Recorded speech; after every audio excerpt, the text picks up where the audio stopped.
பார்க்கலாம். ஓகேவா? ஃபர்ஸ்ட்டு இலக்கணம் வடிவமைப்புல தே என்பது அனுமதிப்பது என்ற அர்த்தத்தையும், லகு என்பது ஆரம்பிப்பது என்ற அர்த்தத்தையும் கொடுக்கின்றன.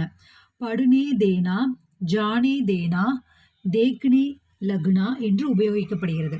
ஓகேவா? அதாவது தே அப்படின்ற உபயோகம் வந்து எப்படி இருக்குன்னா, ஒரு விஷயத்துக்காக நாம் அனுமதி தருது. இந்த விஷயத்தை நீ செய்யலாம், யூ கேன் டூ திட் அப்படின்னு சொல்லி ஒரு விஷயத்துக்கான நாம ஒரு அனுமதியாக கொடுக்குறோம். அதே வந்து லக் அப்படின்றது வந்து ஒரு செயலை வந்து ஆரம்பிக்கிறது.